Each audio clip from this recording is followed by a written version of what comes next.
புதிய கட்சி தொடங்குகிறார் அண்ணாமலை, புதிய கட்சி தொடங்குகிறார் ஓபிஎஸ். அடுத்து வேற யார் தொடங்க போறா?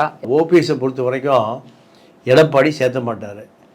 பாஜக கூட்டணிக்குள்ள ஓபிஎஸ் பையனுக்கு சீட்டு உண்டு. ஓபிஎஸ் சட்டமன்றத்துக்குள்ள வரக்கூடாது. ஓபிஎஸ் பையனுக்கு ரவீந்திரநாத்துக்கு சீட்டு உண்டு. இந்த கேரண்டி அமித்ஷா கொடுத்து அனுப்பிச்சிருப்பார். அமித்ஷாவை அவர் எதிர்த்து அரசியல் பண்ண முடியாது, தனி கட்சியும் கோடிகளில் செலவு பண்ண முடியாது. அப்போ முடியாத பண்ண மாட்டாரா? பண்ண மாட்டார். கிணறே தராதாள், ஊர் மக்களுக்கு கிணறே தராதாள் ஓபிஎஸ்.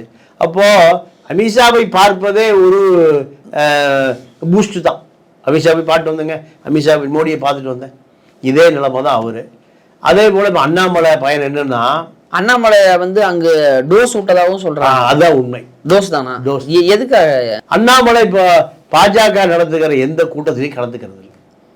பாஜகவிலிருந்து வெளியேற மூடுக்கு வந்துட்டார், தனி கட்சி நடத்துகிற மூடுக்கு வந்துட்டார். பாஜக என்ன சொல்றான், ரெய்டு அடிப்போங்கிறாங்க.